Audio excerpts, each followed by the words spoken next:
Welcome back. Poets and Dreamers, My Life in Americana Music. This new book is part memoir and part oral history. We're here with author and Grammy-winning music producer, Tamara Saviano. Yes, her book takes us behind the scenes of the Ryman, the early Americana Awards, and even gives us a spotlight on some of her personal relationships with greats like Kristofferson and Guy Clark. Welcome in. Great to be here with both of you. It's wonderful to see you again. I know that you have been around from the beginning, but some say you really kind of birthed this genre. Tell us what we can expect inside this book. Well, I wasn't really there for the moment it was birthed, but pretty soon after. I tell the story of how Americana became a genre. It started with a radio chart, the Gavin radio chart, and then grew into an organization like 5 years later. So it covers that, but then it also covers my personal relationships with people in the Americana genre, primarily Kristofferson and Guy Clark, who were my clients for many years, up until they both passed.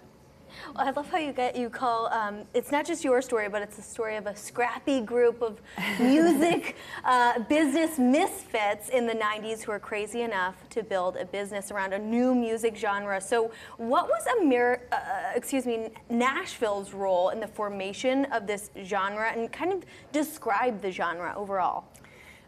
So Nashville is really important because John Grimson, who at the time worked at Warner Brothers in radio promotion, he coined the word Americana for this genre.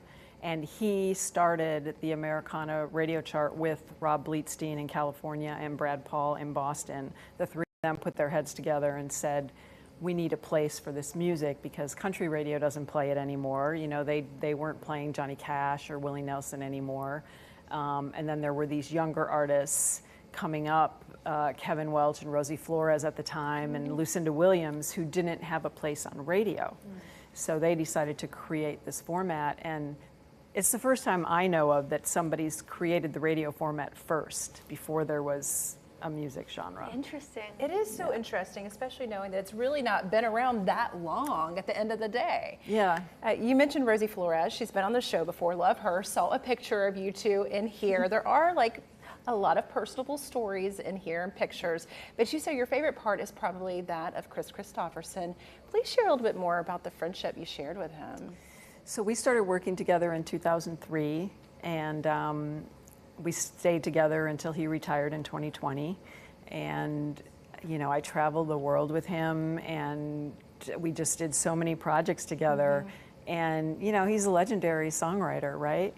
And to be in that space with him, especially at that point in his career, because he was 65 when I met him. So it was just the beginning of when everybody started giving him awards, and he got the Icon Award at BMI, and he was put into the Country Music Hall of Fame. I got to go through all of that with him.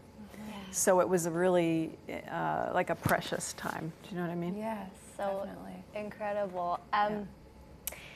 Okay, so ladies and gentlemen, this is the first female president of the Americana Music Association. Yes. And in creating this book, Your Life in Americana Music, you said a lot of it came from your personal diaries. Was it interesting going back through all of those writings, those diaries, those journal entries? It was, yeah, it was crazy because I've been keeping a journal since I was 13. So I've always written everything down, but then I just fill up a book and I toss it in a Rubbermaid thing, you know. And when I decided to write this book, I pulled all of those out from the time I started in radio in Milwaukee before I came here, and just read through all of them. There was so much that I was like, oh, I forgot about that. Oh, that too, you know. So they were the best source material for this book. And if there was something in there that I didn't really flesh out in my diary, I could call the people that I was with and say, what do you remember about this time? So I interviewed more than 60 of my friends in Americana for this book. What an inspiration that is. I know when I finished my first diary, I was like, that'll be my first book. Yeah. But never really did I think that's going to come true. So maybe for the young ones out there, be encouraged to write. Absolutely. I think everybody should write their stories. I really do. What do you hope readers take away from this book? What's your number one takeaway? Well, one thing is, it's a book about friendship, and it's a book about a community that builds something together.